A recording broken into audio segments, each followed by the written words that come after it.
दोस्तों घुसिंगा star channel में आपका स्वागत है। यदि आप हमारे चैनल पर नए हैं तो हमारे चैनल को एक बार सब्सक्राइब कर लीजिए, जिससे कि सारी वीडियो का नोटिफिकेशन जल्दी से जल्दी आप तक पहुंच जाए। तो इस वीडियो में मैं आपको बताऊंगा जो आवर्त सारणी जो है, आवर्त सारणी पे मोस्टली यानी बहुत ज़्यादा क्वेश्चन बनते हैं और उन क्वेश्चनों को हम छोड़ देते हैं।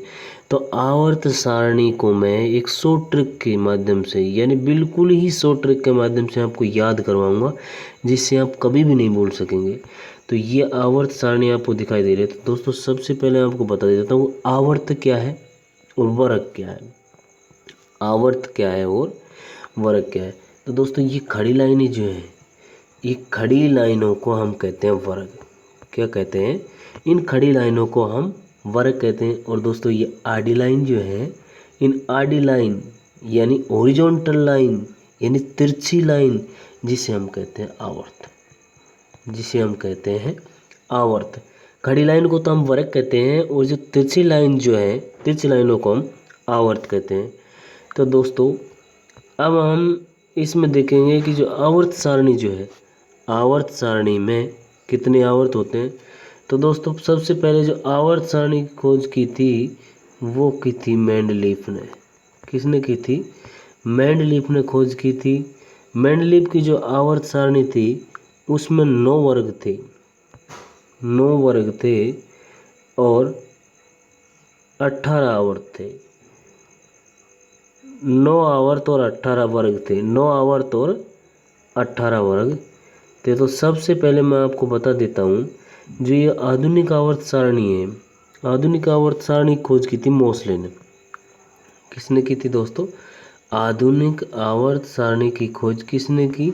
आधुनिक आवर्त सारणी की खोज मोसले ने की थी। दोस्तों ये आवर्त सारणी जो है, आधुनिक आवर्त सारणी जो बनाई है, इसमें 7 आवर्त हैं। कितनी आवर्त हैं? 7 आवर्त हैं इसमें और 18 वर्ग हैं।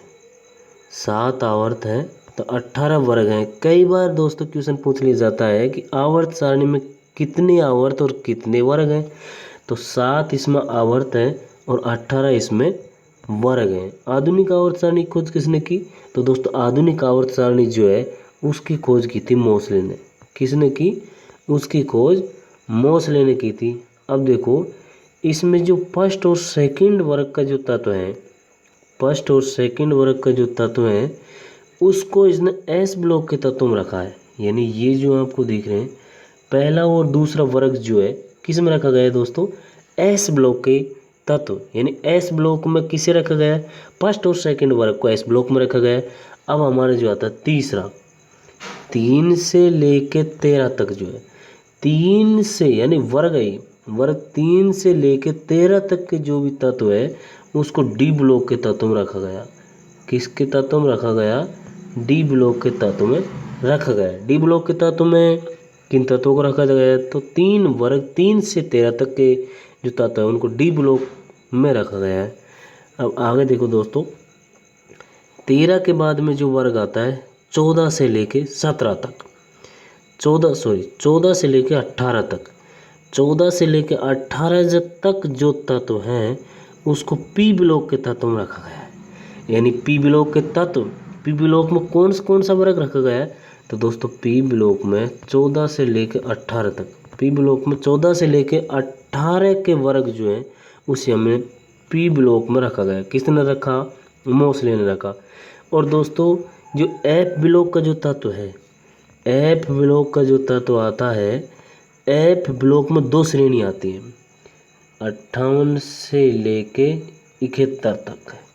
लेंथेनाइड 2 श्रेणी आती हैं, लेंथेनाइड और एक्टेनाइड।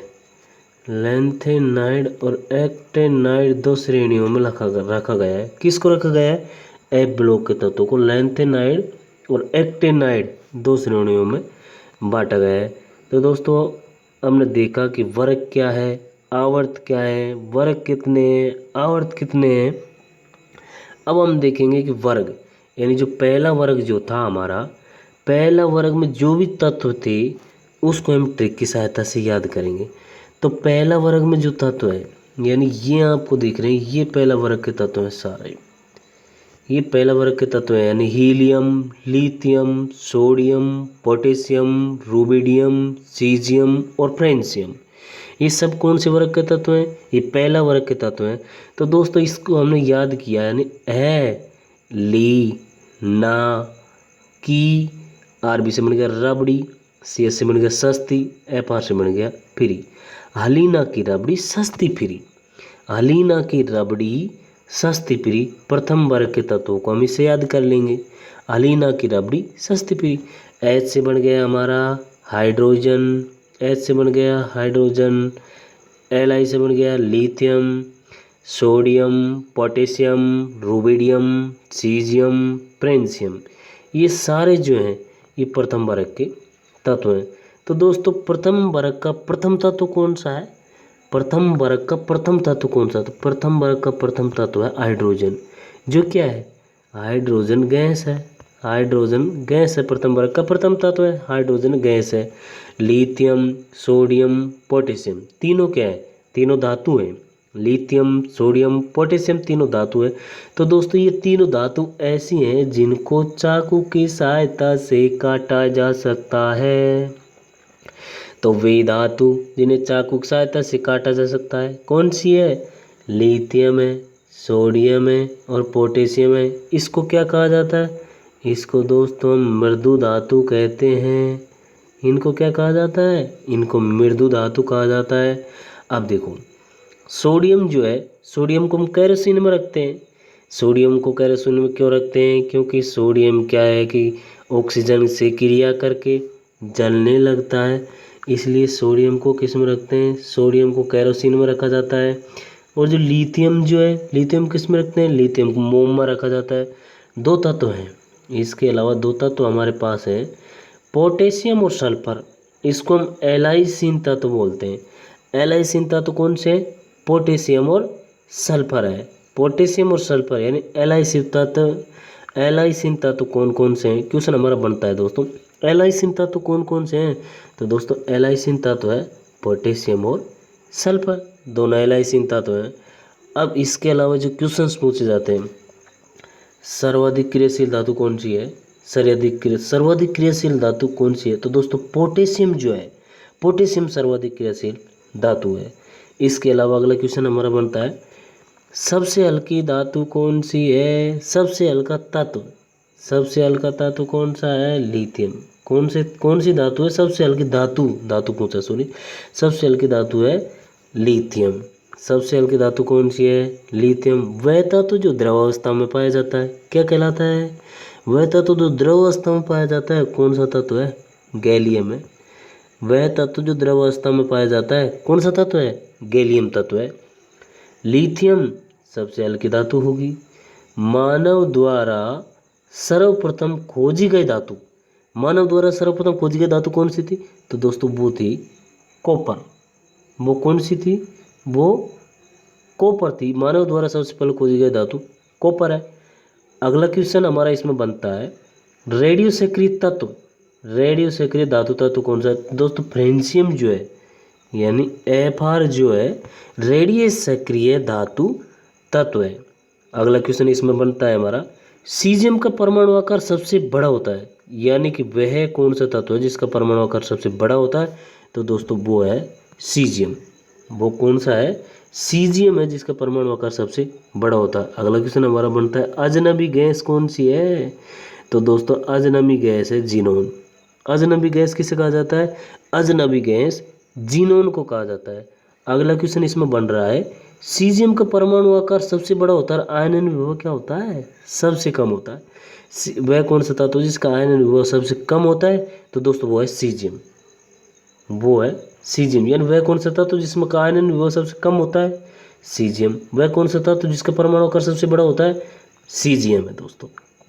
आगे चलते हैं अब हम 13वां वर्ग के तत्व जो हैं उनको हम याद करेंगे। कैसे याद करेंगे? ट्रिक के साथ ऐसे याद करेंगे। वो ट्रिक है हमारी, बैंगन, आलू, गाजर, इन, थैली।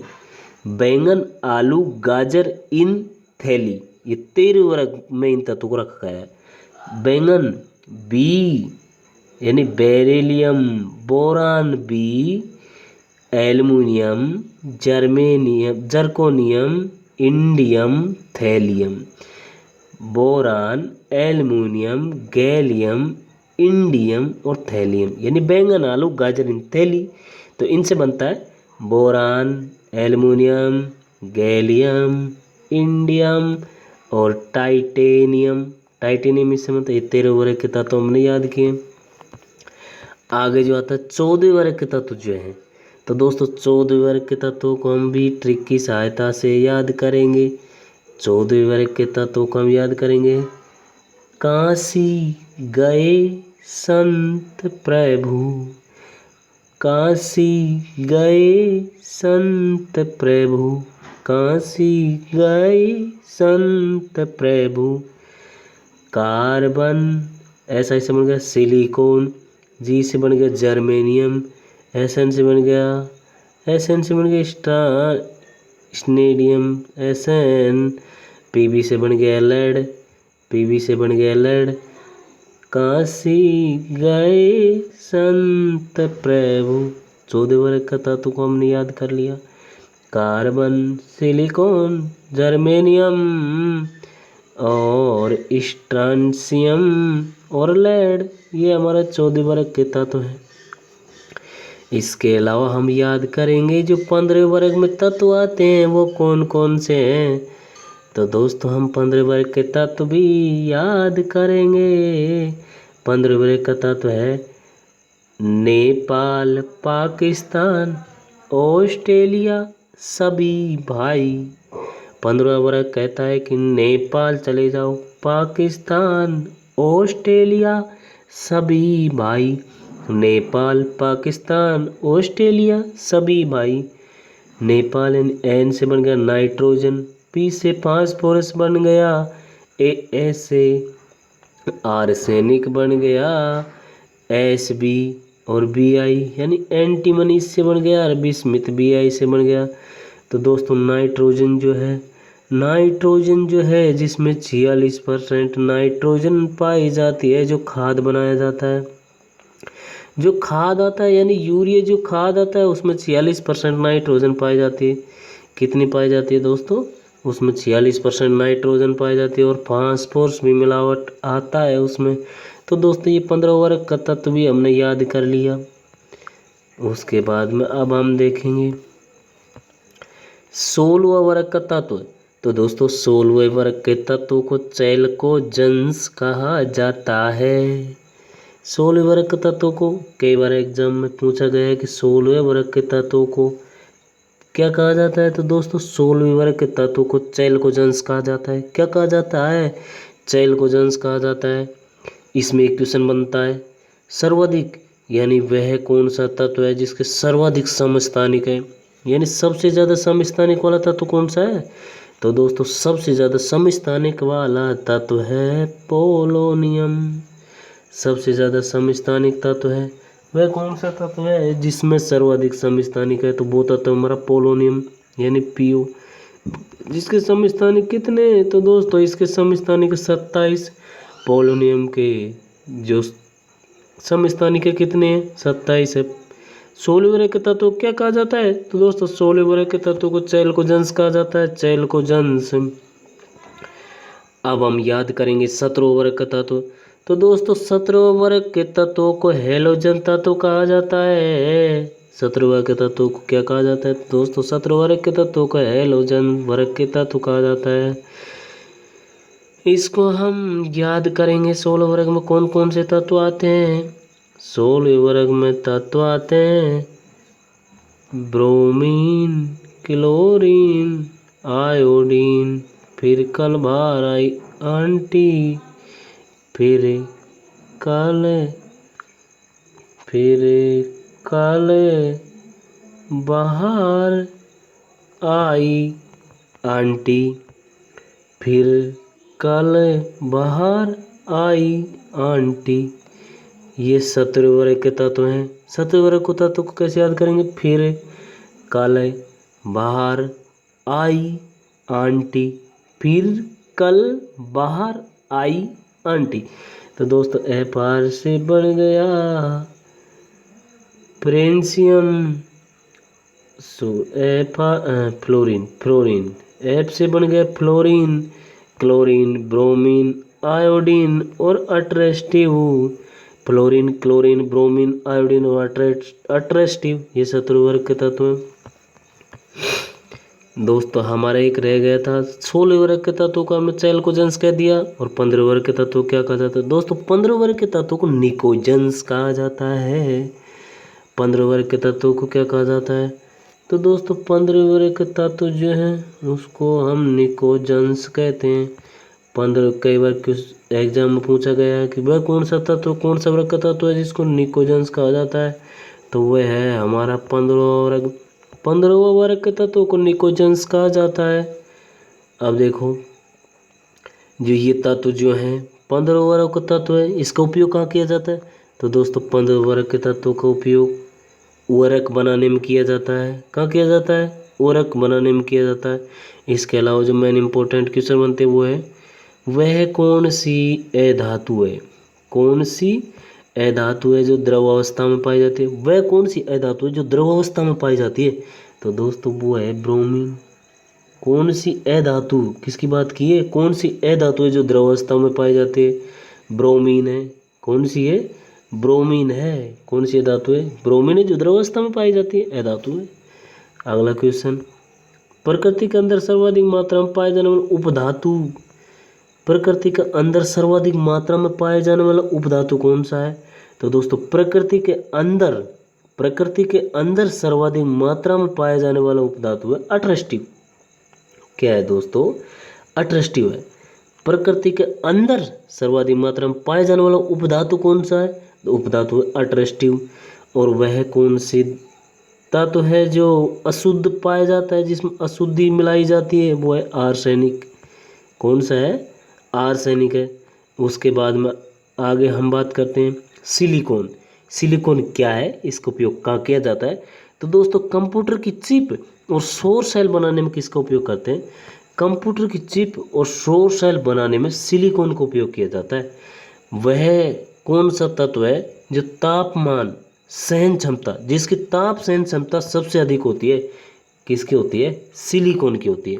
ताप सहन क्षमता सबसे अधिक होती है, किसकी होती है? सिलिकॉन की होती है।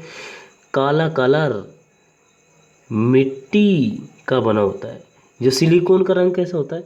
सिलिकॉन का रंग होता है दोस्तों काला रंग होता है। सिलिकॉन का काला रंग होता है और कठोर होता है सिलिकॉन जो है।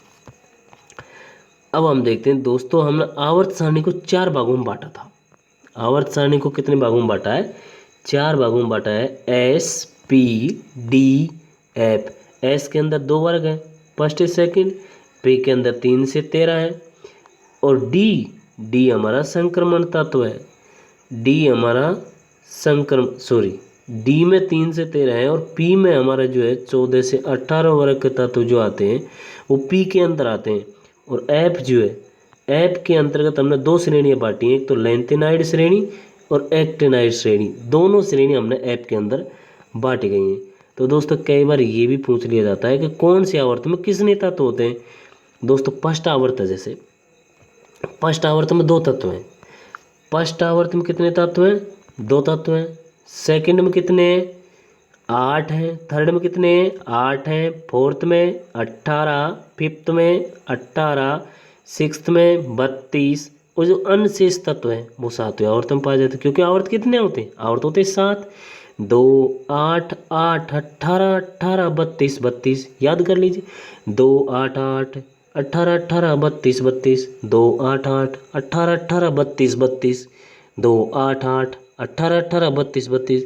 तो सीधा सा तरीका याद करने का, आवर्त सारणी का फर्स्ट तत्व पहले में कितने होंगे? 2 होंगे। बाकी रिपीट करते जाओ। 2, 8, 8, 8, 8 डबल है, 18, 18 डबल है, 32, 32, यानी 2, 8, 18, 32, 2, 8, 18, 32, 2 के बाद में यहाँ भी 8, फिर 8, फिर 18, फिर 18, फिर 32, फिर 32। क्वेश्चन हमारा रिपीट हुआ था। पिछली बार एग्जाम जो होती है उसमें क्वेश्चन रिपीट हुआ था कि जो 5वें वर्ग के तत्व है, 5वां आवर्त, उसमें कितने तत्व हैं? तो दोस्तों 5वें आवर्त में 18 तत्व हैं। छठा आवर्त में कितने तत्व हैं? 32 हैं। 7वां में कितने? 32 तत्व हैं। अगला क्वेश्चन, जो मेन इंपॉर्टेंट क्वेश्चन बनता है यहाँ से, तो दोस्तों आवर्त सारणी। आवर्त सारणी जो होती है, आवर्त सारणी का इधर का भाग जो होता है, इधर का भाग होता है बायां और इधर का भाग होता है दायां। तो दोस्तों ये पूछ रहा है हमसे बायां से दायां, यानी आवर्त सारणी में हम इधर जा रहे हैं, ये बायां है, बायां से दायां जा रहे हैं, तो इलेक्ट्रॉन बंधुता पर क्या प्रभाव पड़ेगा। तो दोस्तों आवर्त सारणी में यदि हम बाएं से दाएं जाते हैं तो इलेक्ट्रॉन बंधुता बढ़ जाती है। यानी कोई भी तत्व हो, बाएं से दाएं यदि हम जाएंगे तो इलेक्ट्रॉन बंधुता बढ़ जाएगी। और विद्युत ऋणता की बात करें, विद्युत ऋणता भी बढ़ जाएगी। आयनन विभव की बात करें तो आयनन विभव भी बढ़ जाएगा। इलेक्ट्रॉन बंधुता, विद्युत ऋणता, आयनन विभव, ये तीनों का मान बढ़ता है यदि हम बाएं से दाएं जाते हैं। आवर्त सारणी में तीनों का मान बढ़ जाता है। सर्वाधिक विद्युत ऋणता, अब क्वेश्चन आता है हमारा, सर्वाधिक विद्युत ऋणता वाला तत्व कौन सा है। तो दोस्तों वह कौन सा तत्व है जिसकी विद्युत ऋणता सबसे ज़्यादा होती है। तो दोस्तों वो है फ्लोरीन। वह कौन सा तत्व जिसकी विद्युत ऋणता सबसे अधिक होती है, तो वो है फ्लोरीन। कौन सा है दोस्तों, वो हमारा फ्लोरीन है। ठीक है, अगला क्वेश्चन है आयनन विभव। वह कौन सा तत्व है जिसका आयनन विभव सर्वाधिक होता है। तो दोस्तों वो है हीलियम। कौन सा तत्व है, हीलियम। वह कौन सा तत्व जिसका आयनन विभव सर्वाधिक होता है, तो वो है हीलियम।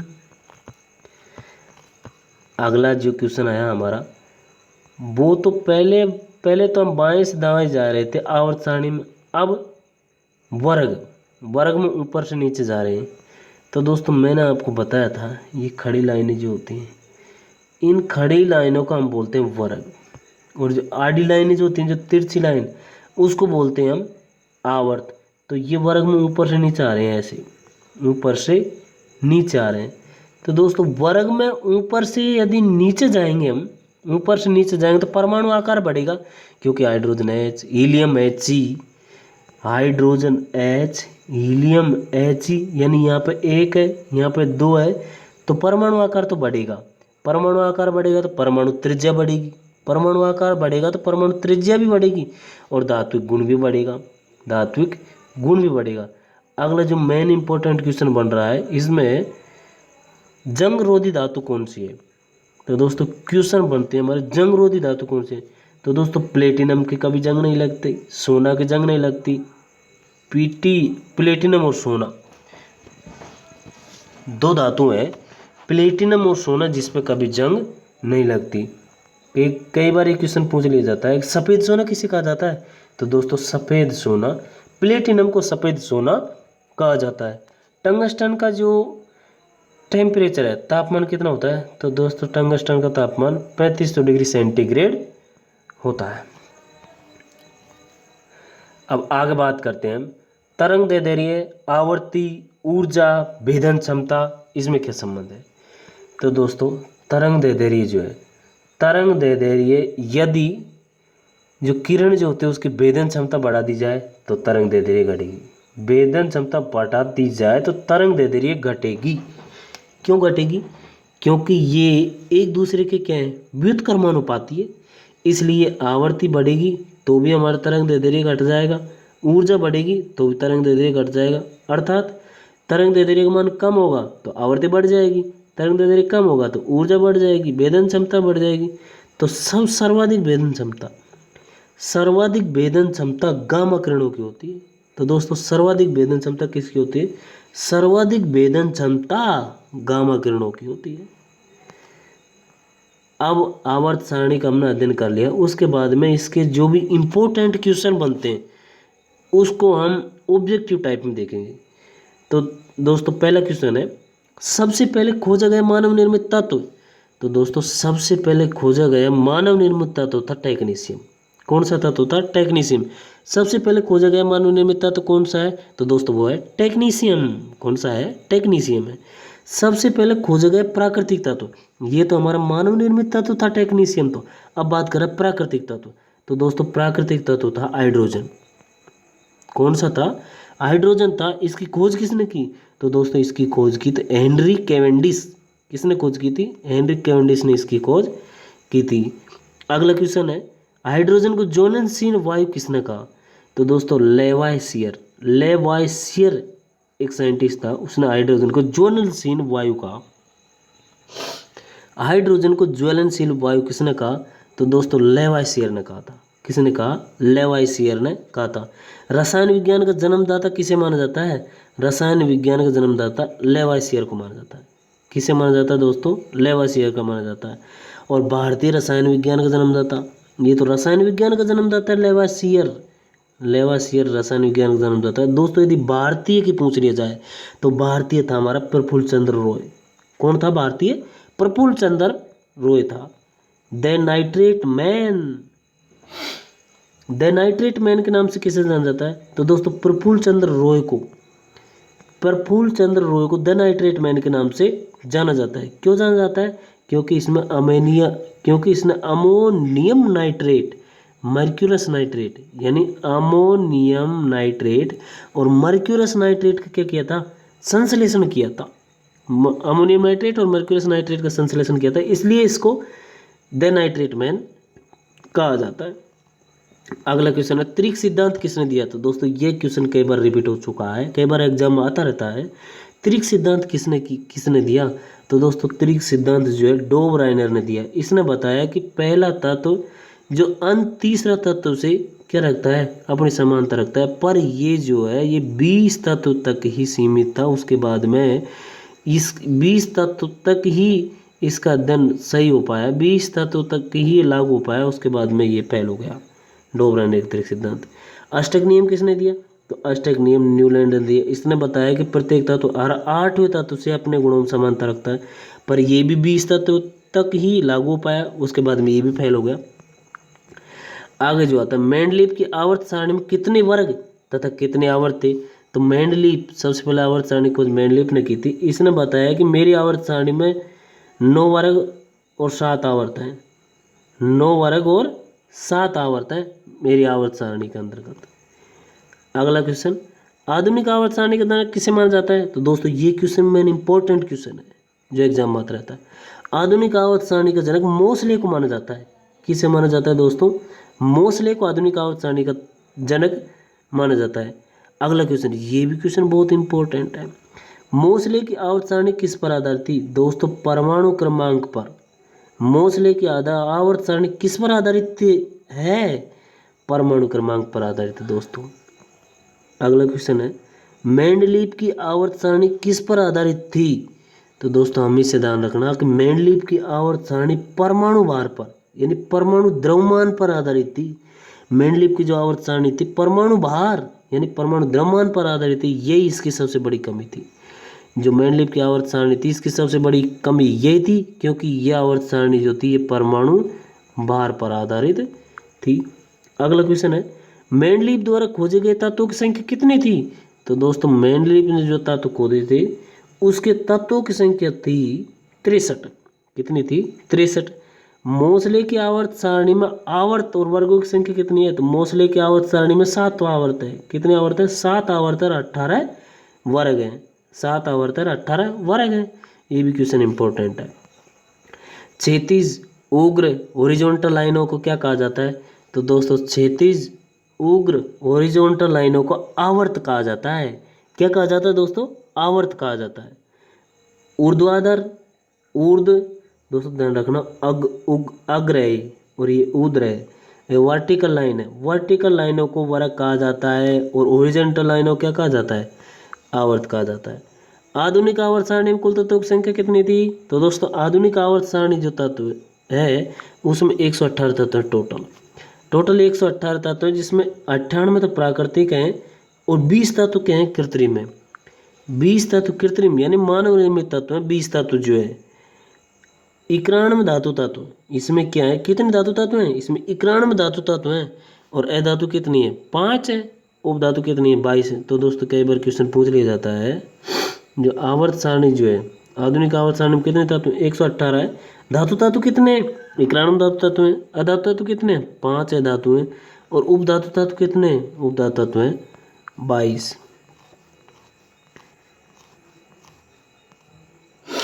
अगला जो क्वेश्चन बनता है, वह धातु जिन्हें चाकू की सहायता से काटा जाता है। तो वह धातु यानी वे धातु जो चाकू की सहायता से काटे जा सकते हैं, लिथियम, सोडियम, पोटेशियम। इन धातुओं को हम चाकू की सहायता से काट सकते हैं। वह धातु जिसे मोम में रखी जा सकती है, वह धातु जिसको हम किस में रखते हैं, मोम में रखते हैं, तो वह जो धातु है वो धातु है लिथियम। और वह धातु जिसे मिट्टी के तेल में रखते हैं तो वो है पोटेशियम। मृदु धातु किसे कहा जाता है, सोडियम और लिथियम धातु जो है उसे हम मृदुल धातु कहते हैं। वह धातु जो गैसीय है तो दोस्तों वो तत्व है गैसीय, हाइड्रोजन तत्व गैसीय है। हाइड्रोजन तत्व गैसीय है। वह तत्व जिसमें लैसिन जैसी गंध आती है, यानी जिसे हम एलाइसिन तत्व कहते हैं, तो वो है पोटेशियम और सल्फर। दो तत्व हैं जिसे हम एलाइसिन तत्व कहते हैं, जिसमें लहसुन जैसी गंध आती है। अगला क्वेश्चन है सर्वाधिक क्रियाशील धातु कौन सी है, तो दोस्तों सर्वाधिक क्रियाशील धातु है पोटेशियम। कौन सी है, पोटेशियम सर्वाधिक क्रियाशील धातु है। अगला क्वेश्चन है रेडियो सक्रिय तत्व कौन सा है, तो दोस्तों रिपीटेड क्वेश्चन है, रेडियो सक्रिय तत्व है फ्रेंशियम। कौन सा तत्व है, फ्रेंशियम रेडियो सक्रिय तत्व है। अगला क्वेश्चन है वह तत्व जिसका परमाणु आकार सबसे बड़ा पर आयनन विभव सबसे कम होता है क्या कहलाता है, तो दोस्तों उसे हम कहते हैं सीजियम। सीजियम मैंने आपको ये पहले भी बता दिया था कि जिसका परमाणु आकार सबसे बड़ा होता है, आयनन विभव सबसे कम होता है, तो वो है सीजियम। तो दोस्तों ये थे हमारा आवर्त सारणी क्वेश्चन। इससे बारे एक भी क्वेश्चन रिपीट नहीं होगा। यदि आप इसको पढ़ लेते हैं तो ऑल किसी भी एग्जाम कॉम्पिटिशन दे लेना, इससे बाहर एक भी क्वेश्चन नहीं जाएगा। तो दोस्तों हमारे चैनल को लाइक करें, शेयर करें, सब्सक्राइब करें। तो जय हिंद,